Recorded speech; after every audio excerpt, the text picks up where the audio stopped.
বিচার করবার জন্য আপনাদেরকে এই ক্ষমতায় বসানো হয়েছিল। আমরা জানতে চাই আপনারা সেই ন্যায় বিচারের কি করেছেন।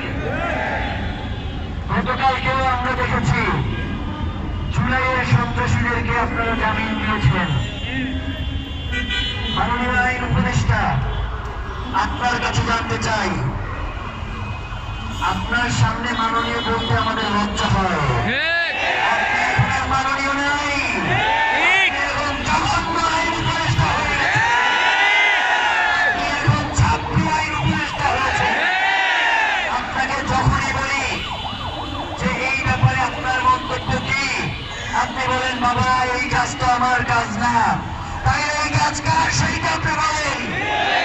এই যে হাইকোর্ট থেকে জামিন নিয়ে আসে, আপনি বলতেছেন স্বতন্ত্র। এই হাইকোর্ট কোনোভাবে আইন মন্ত্রণালয়ের সাথে সংশ্লিষ্ট না। আমরা আপনাদের কাছে জানতে চাই 5ই আগস্ট পর্যন্ত এবং উপদেষ্টা হওয়ার আগ পর্যন্ত আপনি তো সবসময় ছাত্রদের ঘাড়ে বন্দুক রেখেই বসেছিলেন। এখন তাহলে আপনার কি এমন হলো যে আপনি এখন এই ছাত্র জনতার দায়িত্ব নিতে অস্বীকার করেন? ইতিপূর্বে আপনাকে বিভিন্নভাবে আমরা জানিয়েছি, আমরা আপনাকে বলেছি যে আপনি কিন্তু কোনোভাবেই এই দায় এড়াতে পারেন না। আইন এবং স্বরাষ্ট্র তারা সরাসরি রাষ্ট্রের আইন শৃঙ্খলা রক্ষার কাজে নিয়োজিত থাকে। এই জায়গায় দায় এড়াবার কোনো সুযোগ নাই। এবং যারা যারা জামিনের ব্যবস্থা করেন, এখন পর্যন্ত শহীদ ওসমান হাদির যে খুন যে করেছে তার জামিনের যে ব্যবস্থা যে আইনজীবীর মাধ্যমে হয়েছে, রাজনৈতিক দলকে সেই আইনজীবীর বিরুদ্ধে কোনো ব্যবস্থা গ্রহণ করেছে না। ওসমান হাদিকে টকশোতে গিয়ে যে কিলিপিক করেছে, রাজনৈতিক দলকে তার বিরুদ্ধে কোনো ব্যবস্থা গ্রহণ করেছে না।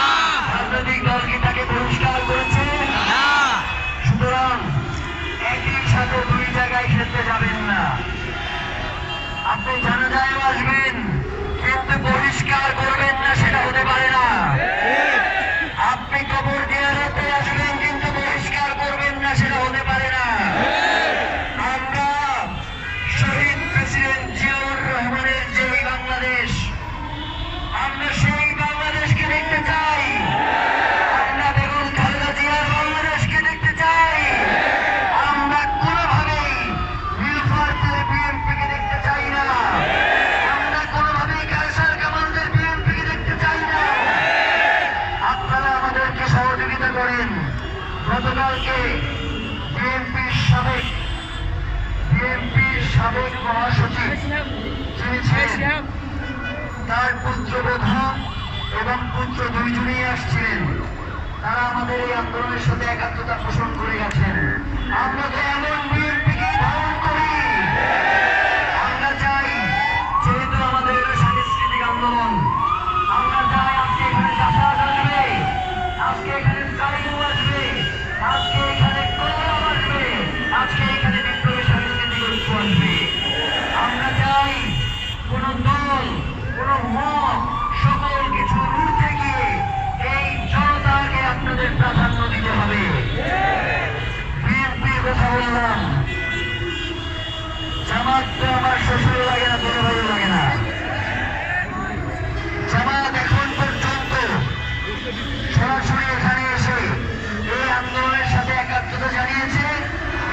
আপনারা কেউ শুনেছেন? আমরা চাই বিএনপি, জামাত, এনসিপি প্রত্যেকের নিজস্ব রাজনৈতিক এজেন্ডা থাকবে। আপনারা আপনাদের রাজনীতি করবেন, সব ঠিক আছে, কিন্তু এই জনগণ তো আপনাদেরকেও হাদি হত্যার বিচারের জন্য পাশে যায়। যদি আপনারা কোনোভাবে এই হাদি হত্যার